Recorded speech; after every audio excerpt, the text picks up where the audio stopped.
Hello guys, ये part two है the portrait of a lady के लाइन टू लाइन एक्सप्लेनेशन का। Part one मैंने ऑलरेडी बना दिया है और उसका लिंक मैंने डिस्क्रिप्शन में प्रोवाइड कर दिया है, आप जाके देख सकते हैं। पार्ट टू में हम as the year rolled by से पढ़ेंगे। पार्ट वन में हमने ऑफ आवर सिटी हाउस तक पढ़ा था, लेकिन पार्ट वन में जो हमने पढ़ा उसका एक ब्रीफ रिकैप देख लेते हैं। पार्ट वन में हमने देखा कि ये chapter the portrait of a lady Khushwant Singh नाम के राइटर ने लिखा है, जो कि एक जाने माने राइटर, लॉयर और जर्नलिस्ट हैं। कुशवंत सिंह ने अपनी दादी के साथ जो बचपन के दिन जो गुजारे उसका जिक्र इस चैप्टर में किया है। पहले पार्ट में हमने देखा कि किस तरह वो अपनी दादी का चरित्र बताते हैं और ये बताते हैं कि गांव के स्कूल में जब वो जाया करते थे तो उनकी दादी माँ उन्हें सुबह उठाया करती थीं, उन्हें नहलाती थीं, उन्हें तैयार करती थीं और जब उन्हें नहलाती और तैयार करती थीं तो एक लय में प्रार्थना भजन गाती थीं कि लेखक उसे सुने, उससे याद करने की बातें करें। लेकिन लेखक ने कभी भी याद करने का कोशिश नहीं किया, कभी जानने की कोशिश नहीं किया। वो उनका भजन सुनते थे क्योंकि उनको उनका आवाज़ अच्छा लगता था। लेकिन उनके ये प्यारे फ्रेंडशिप में एक मोड़ आया जब उनके माता पिता आराम से सिटी में सेटल हो गए। वो अब अंग्रेजी विद्यालय में जाया करता था लेखक, और वहाँ पे मोटर बस से लेखक जाते थे। वहाँ के सड़कों पर कोई कुत्ते नहीं थे और जो दादी माँ थीं वो आंगन में गौरैयों को, स्पैरोस को ब्रेड क्रम्स फेंकती थी, खिलाती थी। तो अब हम पार्ट टू को शुरू करते हैं। पार्ट टू में अब हम शुरू कर रहे हैं। As the year rolled by, जैसे जैसे साल बढ़े हमने एक दूसरे को कम देखा। फॉर सम टाइम्स ही continue to wake me up, कुछ वक्त तक वो मुझे उठाया करती थी और मुझे स्कूल के लिए तैयार करती थी। When I came back, she would ask me what the teacher had taught me. जब मैं वापस आता था तो वो मुझसे पूछती थी कि शिक्षिका ने तुम्हें या शिक्षक ने तुम्हें क्या पढ़ाया है। I would tell her English words. मैं उन्हें अंग्रेजी वर्ड बताता, कुछ शब्द बताता और कुछ विदेशी विज्ञान और वहाँ के शिक्षा के बारे में बताता। द लॉ ऑफ ग्रेविटी, चुंबकीय तत्व के बारे में बताता, आर्चिमिडीज के सिद्धांत के बारे में बताता, दुनिया गोल है, ये सब बताता। लेकिन ये सब चीज़ें उन्हें उदास कर देती। क्या वजह थी उदास करने की, अब ये कुछ आगे के लाइन में ऑथर बताए हैं। She could not help me with my lesson, पहला वजह ये था कि अब जो ग्रैंड माँ थी वो ऑथर को उनके पाठ में, उनके लेशंस में मदद नहीं कर सकती थी क्योंकि उन्होंने कभी ये सब चीज़ों को पढ़ा ही नहीं। She did not believe in the thing they talked at the English school, वो इन चीज़ों में कभी विश्वास ही नहीं की जो अंग्रेजी विद्यालयों में लेखक को पढ़ाया जाता था।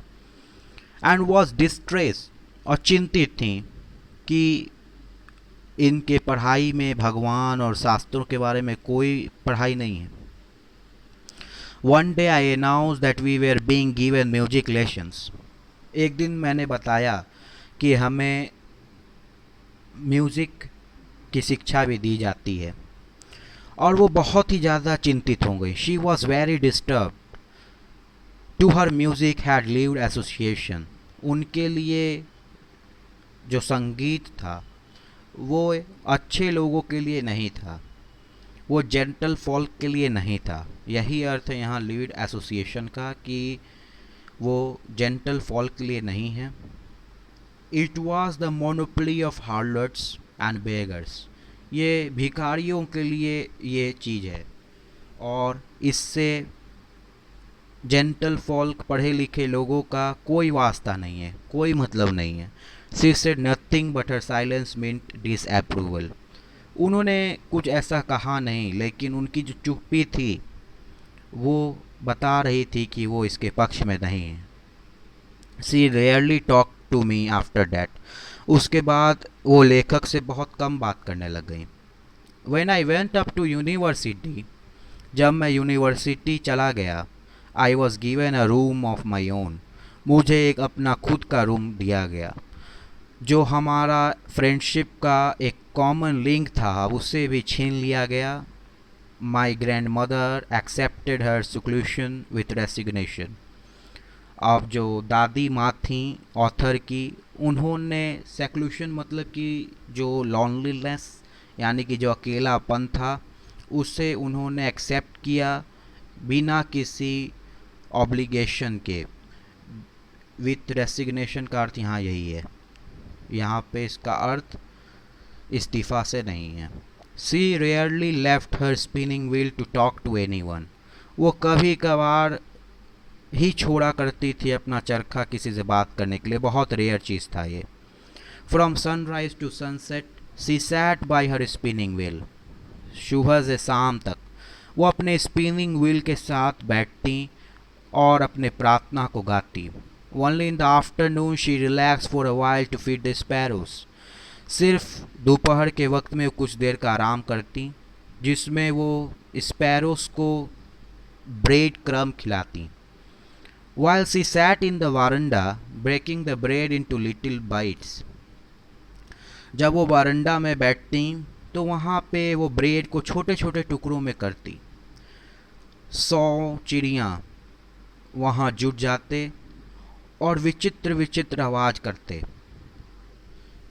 Some came and perched on her legs, कुछ आते और उनके पैरों पर बैठते, कुछ उनके कंधों पे बैठ जाते, कुछ सिर पे बैठ जाते उनके। वो हंसती, वो कभी उन्हें भगाती नहीं।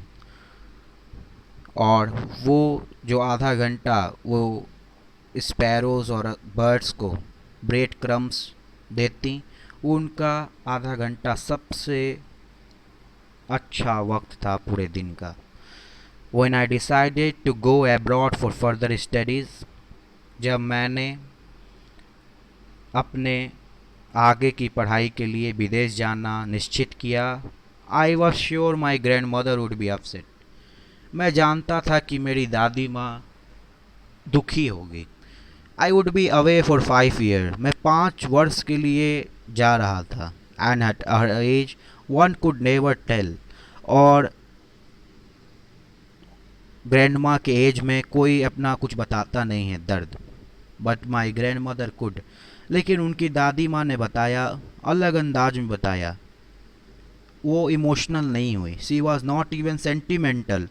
She came to leave me at the railway station, वो मुझे रेलवे स्टेशन छोड़ने आई, लेकिन मुझसे बात नहीं की, कोई इमोशन नहीं दिखाया। उनका जो होठ था वो इनऑडिबल प्रेयर में मूव कर रहा था। Her mind was lost in prayer, उनका दिमाग प्रेयर में खो चुका था, प्रार्थना में खो चुका था। उनके जो उंगलियां थी वो माला से भजन करने में, माला को जपने में पूरी तरह से बिजी हो गए। Silently she kissed my forehead, शांति से चुपचाप उन्होंने मेरे सिर पर चूमा, और जो वो एक इम्प्रिंट था वो लेखक को बहुत ही मोटिवेट करता, और लेखक ने उसे अपनी दादी माँ और उनके बीच का लास्ट फिजिकल कांटेक्ट माना था। But that was not so, लेकिन ऐसा हुआ नहीं। आफ्टर 5 years आई केम बैक होम। 5 साल बाद मैं वापस घर आया और उनसे स्टेशन पर मिला, लेकिन वो एक दिन भी बूढ़ी नहीं लग रही थी। She did not look a day older, she still had no time for words. उनके पास अभी भी शब्दों के लिए कोई वक्त नहीं था। And while she clasps me in her arm, और जब उन्होंने मुझे अपने आर्म्स में दाब लिया, मैं प्रेयर्स को सुन सकता था जो वो मन में अपने गा रही थी। पहले ही दिन, मेरे आने के पहले दिन भी उनका जो सबसे अच्छा वक्त था वो स्पैरोस के साथ ही था। उन्हें वो बहुत देर तक खिला रही थी, हल्का फुल्का उन्हें डांट भी रही थी। फ्रिवलस रिबक्स उन्हें हल्का फुल्का डांट भी रही थी, चिड़ियों को। इन the evening a change came over हर, लेकिन शाम में उनमें एक चेंज ऑथर ने नोटिस किया। उस दिन वो प्रार्थना नहीं की। She did not pray, she collected the women of the neighbourhood. उन्होंने अपने पड़ोस के औरतों को कलेक्ट किया, जमा किया, और पुराने ढोल को ले लिया और गाना शुरू कर दिया। कुछ घंटों तक जो पुराने टूटे फूटे जो ढोलक के स्कीन्स थे उसको उन्होंने बजाना चालू किया, और घर आ रहे योद्धाओं का गीत गाने लगी। वो बहुत ही ज़्यादा उत्साहित हो गई थी। हमें उन्हें मनाना पड़ा टू अवॉइड ओवर स्ट्रेनिंग।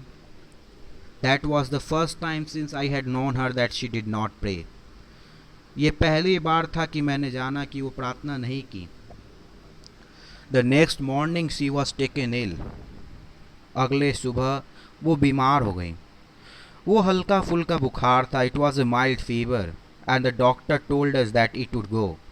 और डॉक्टर ने कहा कि ये चला जाएगा, जो बुखार है ये चला जाएगा। But my grand mother thought differently, लेकिन मेरी दादी माँ ने पूरा ही डिफरेंटली सोचा। She so told us that her and was near. उन्होंने कहा कि अब उनका आखिर बहुत ही करीब है। She said that since only a few hours before the close of the last chapter of her life, she had omitted to pray. उन्होंने कहा जैसा कि अब उनके जीवन का कुछ ही वक्त बचा है, उनके आखिर चैप्टर के को बंद होने में, लाइफ के, तो वो अब प्रार्थना करेंगी। She was not going to waste any more time talking to us. और वो हमसे बात करने में अपना थोड़ा भी वक्त बर्बाद नहीं करेंगी। We protested.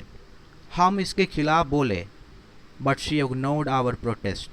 लेकिन उन्होंने हमारे प्रोटेस्ट को इग्नोर कर दिया, नज़रअंदाज कर दिया।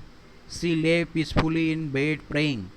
उन्होंने बिस्तर पर शांति से प्रार्थना चालू कर दी, लेटकर, और माला जपने लगी, मोतियों की जो माला थी। Telling her beads even before we could suspect, इसके पहले हम कुछ समझते। हर लिप्स स्टॉप मूविंग, उनका होंठ अब स्टॉप हो गया, शांत हो गया।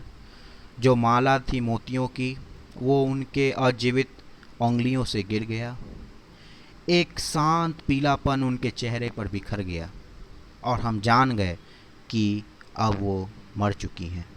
अ पीसफुल पैलर मतलब पीलापन, spread on her face and we knew that she was dead. We lifted her off the bed, हम उन्हें बिस्तर पर से उठाए। एंड एज इज कस्टमरी, जैसा कि ये एक रीति रिवाज है।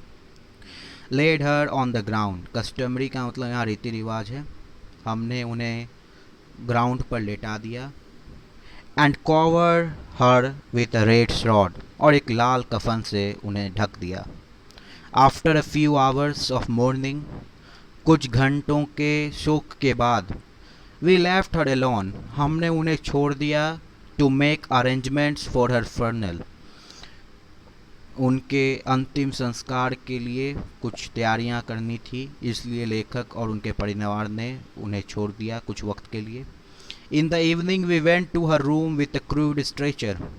शाम में हम उनके कमरे में अर्थी लेकर गए, to take her to be cremated, उन्हें जलाने के लिए। द सन वॉज सेटिंग, सूर्य ढल रहा था। And had lit her room, और उनका पूरा रूम को लाइट से भर दिया। पूरा बारंडा गोल्डन लाइट से जल रहा था, सूर्य की जो रोशनी थी उसे जल रहा था। We stop half way in the courtyard, हम आंगन में आधे ही पर रुक गए।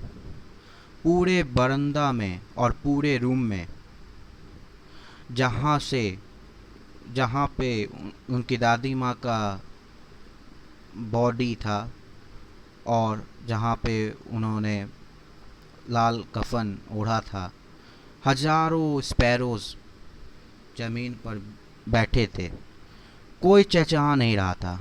We feel sorry for the birds, हमने चिड़ियों के लिए बहुत ही बुरा हमें लगा। And my mother face some bread for them, और मेरी माता ने कुछ ब्रेड लाया, उन्हें छोटे छोटे टुकड़ों में तोड़ दिया जिस तरह मेरी दादी माँ तोड़ा करती थी। She broke it into little crumbs the way my grandmother used to and threw it to them, और उन्हें फेंक दिया। The sparrow took no notice of the bread, लेकिन स्पैरोज ने ब्रेड को देखा तक नहीं।